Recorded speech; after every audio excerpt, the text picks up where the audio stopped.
Okay, so we will go ahead and get started. I'm going to kick off this morning by letting everyone know who didn't catch the end of the meeting last week that we have a very exciting announcement. We will be hosting a happy hour event for everyone in the Lead Gen Challenge. This will be, I think Nicole just posted it in the Facebook group. And I will be putting it in the chat right now. We've got an Eventbrite for you all to sign up. And so basically what we're going to do is we're going to have the opportunity to everyone join together in person and just network a little bit, chat about how, Lead Gen Challenge is going, meet some new agents that you haven't met before. And then we have a very special guest, Scott Groves, who wrote the book and is doing this, is like the leader of the whole Lead Gen Challenge, will be joining us for a 30-minute Zoom call. He lives on the West Coast, so he will not be in person, but he will do a live Zoom call with us to talk about tips, tricks, maybe some motivation to keep trucking through the challenge and that kind of thing. So we're very excited for him to be able to be a part of this. And if you may or may not be aware, but Melissa actually works with him. He's her coach. So Melissa, why don't you give a quick little spiel about how working with Scott is and how he can be beneficial? Well, I stumbled upon Scott, I don't know, I think like 5 years ago. And truth be told, the reason I picked him is he is an active loan officer as well as a coach. And at the time, he was about $110 to $115 million producer. Now he's in California, so his 110, 115 million is our, 50 million out here, but we won't talk about that. His average loan size is a little larger than ours. But I connected with him, and in the time I have been working with Scott, I went from on my own about an $18 million producer to a $30 to $40 million producer. And in that time, he's coached me through a company change, leadership change, a partnership change. The guy has literally held my hand for 5 years. He's amazing. The other thing I really like about Scott, though, and this is where he may not be everybody's cup of tea, he has absolutely no problem telling me to grow up and move on. So I really do appreciate his brutal honesty, even though I don't always want it. I mean, we all need that person sometimes. And that's why at the very beginning of the book, he says, make sure you get an accountability partner, somebody who's actually going to, stand up to you and be like, hey, listen, we need to work a little harder. We need to try a little harder. No more excuses, that kind of thing. And it sounds like Scott definitely does that for you. Yeah. There may have been a time once where he told me that I was being childish and I should grow up, and I was like, what? Oh, and like 2 days later I called him and I was like, all right, you were right, I'm sorry. So yes, he's good people to have in your life. So he is going to hop on a call with us at the happy hour. And just FYI, if anybody has sensitive ears, there is a likelihood he will drop a very colorful word here or there. He doesn't mean any ill will or anything. It's just who he is. Good heads up. Okay, perfect. So we will be having that. So I put the link to the Eventbrite in the chat. So if you haven't done that yet, feel free to go ahead and sign up. So we have a good head count for who will be attending. And then moving right along, next up on the agenda is wins and challenges for the week. Would anybody like to share a win or a challenge that they had this week?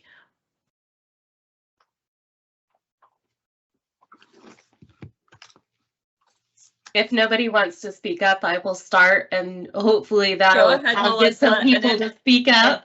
Yeah, and if you're brave, go ahead, put your name in the chat, and we'll go in order. So My team has been a little hectic this week, and I had a humbling day yesterday with a few losses that kind of hit me in the jugular last night, and might have blown up my team with, oh my gosh, we need to fix a whole bunch of stuff this morning.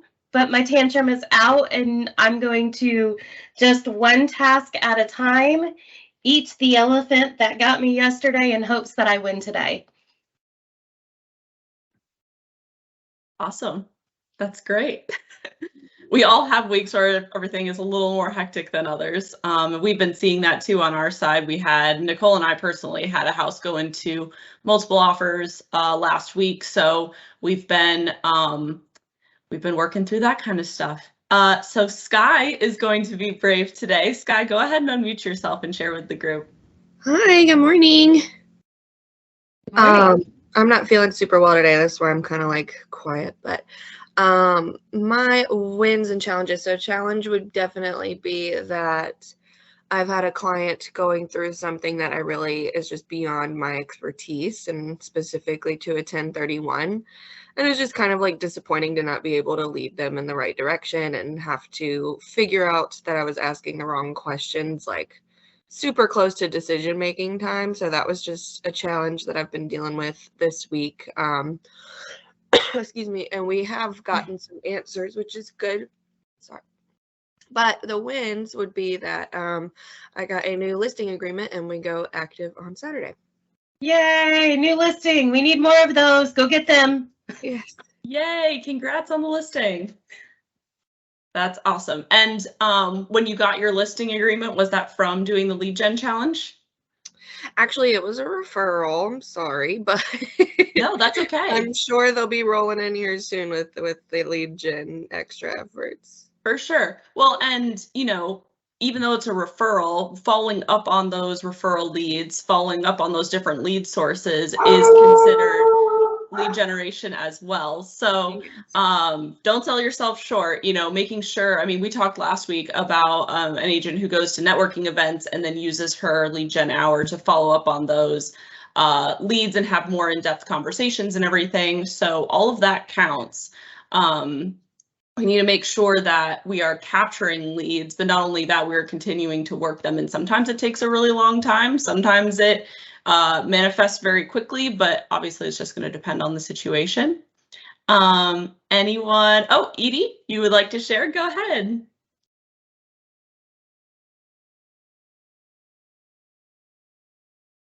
Oh, Edie, we can't hear you.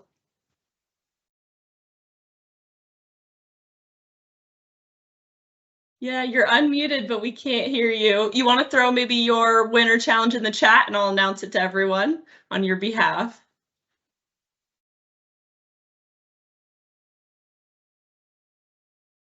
We appreciate everyone, you know, sharing a little bit, and I think it's helpful to hear how everyone else is doing. We've got Tally with her hand up as well. Oh, yep. Tally, go ahead. Why don't you unmute? And then Edie, once you throw yours in the chat, I'll go ahead and announce it. And then Megan. So I call them woos and poos. So my woo is I have a closing next week, first of the year, thank goodness. The other woo is I have 2 investor client potentials, and they both came out of my constant networking. Melissa knows I'm a networking fiend. So always out having conversations and putting new spin to how I introduce myself, and landed 2 potential investor clients. One of them I'm meeting with next week. And the poo is Tally wears too many hats and I don't know how to say no. So I'm stuck home today doing tons of admin work to get things done. Gotcha. Thanks for sharing. That's great that you found kind of your niche that works for you for getting new leads and everything like that. I think especially when you're a newer agent, you feel like you're being pulled in a lot of different directions and you're still trying to figure out, you know, where your strengths and your weaknesses are. So that's great that you found that. Edie can't, I mean, it would unmute, but we couldn't hear you. So working on finding a balance between business and lead gen, have 2 new listings. That's awesome, Edie. And yeah, I think that's what this lead gen challenge the core of it is really coming down to, okay, how do I manage my time? And that's why he says you just set aside 1 hour every day to make sure that you do it, because you don't want to get onto the roller coaster of doing a bunch of lead gen, getting a bunch of leads, and then I'm super busy so that it drops off, and then you have nothing for a little while, and then you get really, really into it, and then you kind of drop off again. We want to try to keep that more consistent. That's what this whole thing is about, is consistency and not being on the roller coaster. But yeah, you're right, balance is hard. Okay, Megan, we'll let you share really quickly, and Rosha, you can go after that too. I definitely feel like I have been on the roller coaster where it's like some days get busy and then I am not as consistent as I should be with setting aside that time and making sure that I'm still calling and prospecting. So I definitely am struggling a little bit with the consistency, just kind of based on how the day goes. But I've had a lot of woes because I've had people that have been able to connect to a lender, and I swear everybody's credit score is really low. So I'm struggling right now with people who are actually qualified. So I get so excited that they finally actually took the step to talk to a lender. And I would say I've had 5 in the last 2 weeks or so that just are not ready yet. But I do have a listing appointment today. So fingers crossed for that. Yay, fingers crossed for Megan today. And yeah, consistency, like, don't beat yourself up too hard. As long as you figure out where your weaknesses are and what your focus is for this challenge, that's going to be the key to your success. So if you do miss a day, or you just don't do your full hour, or whatever it is, don't beat yourself up over it. Go to bed, wake up the next morning, and just try again. And then for clients that, you know, maybe have been struggling to get pre-qualified or something like that, you being there and being a resource to them throughout that process, they're just going to trust you that much more. Maybe you can get a referral out of it. All right, Rosha, go ahead and share with the group, and then we'll move on. Hi. So I have gained a few new buyer clients this week, all people that I went to like high school with, or like I've known from college. So that means a lot because I didn't even know they knew I was an agent. Like, they never engage on my stuff on social media, but here we are. So that's exciting. My listing went live earlier this month, so I'm excited about that. That was a referral from a friend from college. And oh, I got somebody, one of my clients who didn't think they could buy a home got pre-approved yesterday. So that's exciting. So yeah. Did you do anything specific to reach out to your sphere differently that you think generated them reaching out to you? Honestly, no. I feel like me just being consistent on social media, aside from engagement or lack thereof, like, I have peaks and valleys. Like, I realize when I story tell and be authentic and just tell like what happened to me or something I experienced, people like love that. If I put up a home buyer tip, it's like 3 likes. Like, that's it. So people, they're like bored with that in my sphere, at least. So I think just consistent people like are now pulling out the woodworks that I didn't knew that I was in real estate, and like those seeds that I've planted. So just to give encouragement to everyone, keep posting, keep planning your content, whatever that looks like. I don't sing or dance or do anything weird on TikTok because that's not, I can't, but I just story tell and be myself. And I'll double that. I mean, I've gotten, my plan going into this year was just to be more present on social media. I have gotten more engagement from agents that I didn't know on my workout posts than I have on any of my mortgage stuff. And then they start asking me mortgage questions. So giving a little of yourself is huge because it lets people, it kind of takes the wall down. And then when you want to talk to them about it, it's a softer introduction. So I definitely agree with that. But you're right, consistency is key because you won't hear anything for 30 days and you're like, okay, I'm gonna stop doing it. And then all of a sudden that's where those peaks and valleys come from. Very true. Thanks so much for sharing. That was a great share for the group, I think. All right, so we are going to move on to our topic for the week. Melissa and Alex will be sharing this week about monthly payment strategies. So basically, what can you do? What creative ideas can you have in the back of your mind that's going to help your clients qualify for either a bigger home or maybe make the monthly payment more comfortable for the home that they do want without changing the price? So I will shoot it over to them. So we've got, there's a couple things, and this is going to be across the board with most of your lenders, and I'll just give you a brief overview and then I'll let Melissa do a deep dive on any of them that she wants to. So one of the things that people don't know, you do not have to use down payment assistance to use North Carolina housing. You can get a lower interest rate, you can get a lower mortgage insurance premium with that. If you've got a client that's a 660 credit score, they're going to get the same rate with North Carolina housing as somebody that has an 800 credit score. That is going to yield you a much lower payment than going with a standard conventional loan through your lender, because there are no changes to those rates. Where, let's say, I think North Carolina housing is at like a 6 and an 1/8 today. At a 660 credit score, if you go through just your regular lender rates, you're going to be almost at a 7%. So that's going to save you a bunch of money on the front end. And that doesn't require any money from the seller. There's a ton of stuff if the seller is willing to give any concessions, or the lender can give some concessions to help get them into graduated payments with temporary rate buy downs. Melissa, you want to tag anything? Mortgage insurance can also be cheaper with North Carolina housing. Did I not So- say that? Sorry.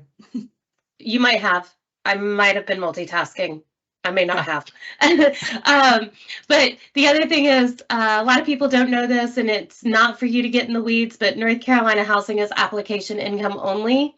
So if we have somebody who's on the cusp of making a little bit too much money and we don't need all of it, we can reduce their income and qualify them with North Carolina housing and potentially get them a better interest rate and not have to deal with the down payment assistance. So You can see a $300-400 swing in payment with the mortgage insurance difference at a sub 700 credit score with North Carolina housing. Hey, it's Nicole. I popped in. So with that $300-400 difference, if they're able to do that, how much buying power could that be? oh goodness, it could increase them. Hold on. It could increase them a whole 40 bucket. to 60,000, What was it? like 40 to 60. That sounds about right, yeah. So just by switching to NC housing, if they qualify for those things, just off the bat, that person could, for the same monthly payment, potentially get $40,000 to $60,000 more in buying power. Correct, and that's going to be if you don't have any seller concessions. If you have seller concessions, there's things that we can do to get them into a lower payment, whether it be the first couple years or the longevity of the loan. But with North Carolina housing, your only downside that you need to be aware of is you cannot have contributions to it. So like me as the lender, I cannot give the client any money towards closing costs or anything. So if they do need some funds, or the builder is willing to give funds, or the seller is willing to give funds, that might not be your best route. Unless they qualify for the down payment assistance or something like that. Correct. Yeah, and the interesting part is a lot of people do not know this, but you can absolutely piggyback North Carolina housing on a VA loan and a USDA loan. So we may be doing, we may have a 0 builder, seller, realtor, lender concessions, and go to North Carolina housing, put them in a USDA loan, and add the down payment assistance, and truly, truly, truly get a borrower in for $1,000 out of pocket. Now, it's not going to be for everybody, but it is totally an option. If you've got people that are buying in more rural areas where your upfront out of pocket is less, I mean, if you're in Raleigh proper, you're not getting $1,000 earnest and due diligence combination. But if you've got some of the surrounding areas, as the market has slowed down a little bit, you can get some of those that are farther out. I've seen some come in with $1,000, and then that's literally the only thing out of pocket they're spending. Guy, the answer to your question in terms of is there a limit to how much they can get for down payment from a gift? If it's a conventional loan and the borrower is putting less than 5% down, you're maxed at 3 if I remember correctly. but it depends because credit plays into it. The loan program, if it's a 97% program versus a 95% program, or if mom and dad's gifting 20%. So it is literally a moving target. And if I just said 3%, I'd be lying.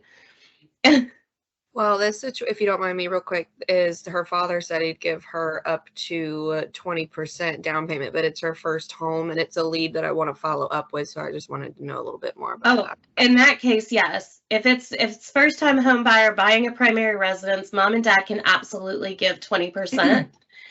And when they ask the questions of how do we report this to the IRS, talk to the lender.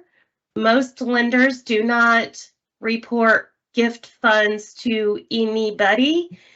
And if mom and dad might go on title for 5 days, then it's not necessarily a gift. I am not a CPA. I am not a financial planner. Your accountant. And investment properties, never. That's you cannot use gifts at all. No. Would you guys mind talking about the single payment PMI briefly? I think that's something that most people don't know about and can be super advantageous. You want to take that?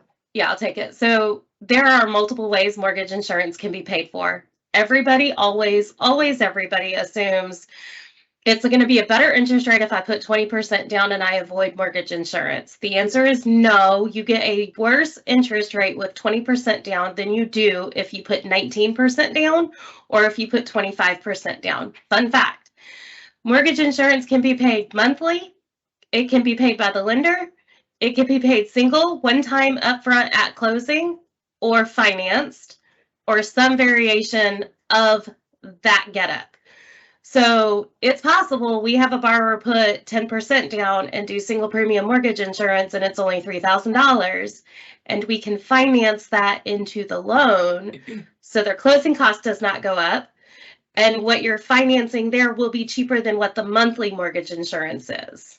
It typically, if they're in a good or better credit score rating, if you're at 5 to 10% down, you're going to pay about 60% as much with the single premium. So if they plan to stay in the house for an extended period of time, it is absolutely cheaper to do that single premium. If they don't plan to stay in the house long, there is an option that is partially refundable that they can get a portion back. That's awesome. Could you guys talk about how maybe we put all these things together, like temporary rate buy down, a long-term rate buy down, and single mortgage insurance premium, and like let's say $450, right? And let's say you had $10,000 seller paid closing cost contribution, and the client had, let's go just for easy numbers, guys, 5% down and an extra 10 grand that they could pull on to use themselves. So could you run through that scenario? And then I saw Rasha has a question as well, but I just thought that would be really great if we can put that into terms for them, what all those things stackable could really do for somebody. Alex, did you get all that? Because the coffee has not kicked in and my brain's still fogged. Yes, but there's so many variables that go into that. That's hard to just split out, and that's something I'd have to go in and plug into the system. But could you do that later and post it in the group? Maybe compare two scenarios. Like here's just straight up 450. But I also have this handy dandy Excel thing that I sent to you guys saved on my desktop that I can pull up real quick. And can you share your screen maybe? I gotta find my screen. Hold on. Okay. I'm gonna let Rasha ask her question while you tee that up. Guys, I put her on the spot for that. She didn't know I was gonna do that, but they do this sometimes with us. They come sit in our community and sit down with us and go over all these numbers and like what's the entry level price point and what does somebody have to make to qualify for that and stuff like that. So I highly recommend having a great lender partner that you can tag in to do scenarios with. Before I share my screen, this is not an official spreadsheet. This is just something that we have created internally that is a quick cheat sheet, but I will show you guys what I'm looking at here. And this is something that we use to show clients, we use to show agent partners, builders, whoever. So let's say, what was the number you asked for, Nicole, 450? 450. So if we go 450,000, and let's just say the rate today is a 6.5. For a 1.0 buy down. Now a 1.0 buy down, what that's going to do is it's going to give you a 5.5 year first year and a 6.5 year second year. That cost is only going to be $3,400. It's going to save you $289 a month. So if you've got 10,000 from either a seller, builder, whoever, you've got another, what, $6,500 here that can go into a permanent buy down. At permanent buy down, you may get that rate from a 6.5 to a 6.25. So then you're at a 5.25 and a 5.5 and an additional 6.5. If we go to a 6.25. Oh, nope, that's definitely not what we want to do. Okay. Why, Melissa, have you played with this side? Why is this doing this? There it is. So going to save you an additional $57. So you are at roughly $350 in monthly savings, and you're doubling, giving them a permanent buy down and a temporary buy down. If you wanted to just apply that to a permanent buy down, my guess is, Melissa, do you agree? Maybe a 0.5 point is what we'd land with a $10,000 buy down. Yes. Sorry, I had to Okay. unmute. That's okay. So if we go all the way down to a 6% there, you're only saving $113. So depending on how long the client's going to be in the home, that's where we decide, is it better to look at the temporary? Is it better to look at a permanent? 450,000 if we wanted to do a 2.0. And what that means is first year you're 2% less. So if we're at 6.5, it's a 4.5 and then a 5.5. That's going to cost you $10,241. Now say what? I was going to say something to keep in mind is that Alex, on the permanent buy down, change the points to 1 full point. So the difference between your temporary and your permanent buy downs is if your permanent buy down, when you spend the money is gone. It's gone. You bought your rate down. That's it. So if it comes time to refinance, you need to look, is the break even cost on the permanent buy down, have you reached that point? You were in the house for 12 months. You needed to keep that permanent buy down for 5 years. With a temporary buy down, wherever you are in that process, whatever money is remaining, you get back. So if you spent $10,000 on a permanent buy down and it makes sense to refinance in 12 months, there's a possibility it cost you money to do that permanent buy down versus the temporary, where you still have $8,000 remaining that you haven't used yet, that now is getting sent back to you that you can apply to your new loan.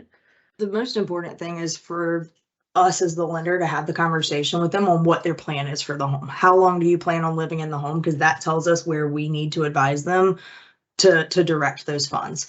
Now with the temporary buy downs, that money needs to either come from your lender, yourself, or your seller. The buyer, there's no point in the buyer paying that, because what that fee is up front is it is just that prepaid interest.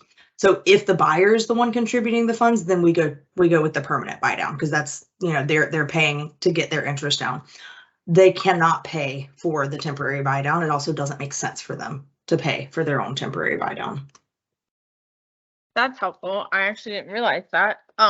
You guys, the reason I wanted y'all to hear this is just because the impact this can have, and sometimes our preconceived notions around different things. Like somebody might say, I don't want my client to do a temporary buy down because then their monthly payment's going to go up to normal, right? Well, as long as they're okay with normal, this is a way for them to save money on the front end, build up savings, pay other things off. Also, to Alex and Melissa's point, if they are pretty confident that they are going to be moving or refinancing or well, not maybe moving, but refinancing, they can get that money back. And it just depends on what concessions are available. But we have seen people, I mean, Melissa and I did one together where between the concessions from the seller, what the buyer had to put down, and the whole scenario, we took a $450,000 house, made it feel like a $360,000 payment. So imagine those buyers you have that are pre-approved for $375,000. If some of these tools are available, where can they really be buying? So when they're struggling to find what they need, that's why you have these people on speed dial, and you get with them on how you can do this. But anyways, I've interjected myself. I know. And based on where rates are too now, like let's also take into account maybe them not moving, but the likelihood that they are probably going to refinance. Because at a 6.5, the people that are smarter than I am tell me that rates are probably going to end a point lower than that by the end of the year. These folks are going to refinance. So as long as they refinance with the 2-1, the 1-0, they're getting that money back.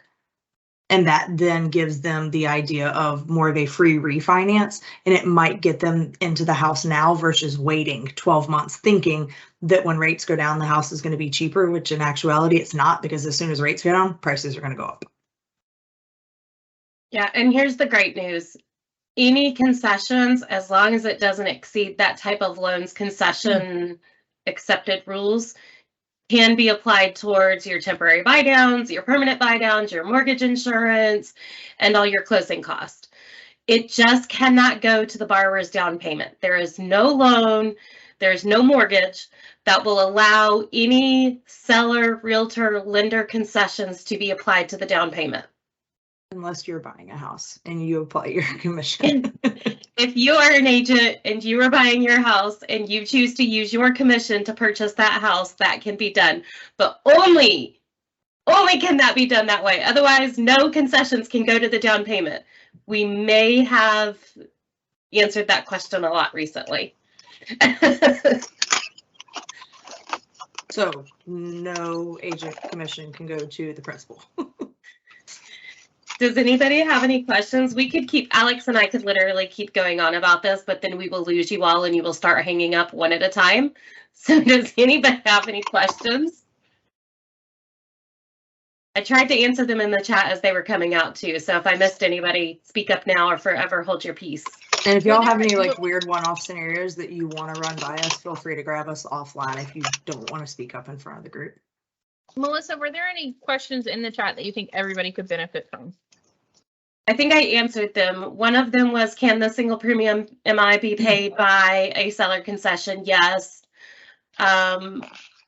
We answered that one out loud. And then, can an agent's concession go towards the buy down? Yes. And then the gift, I think, was the only other one.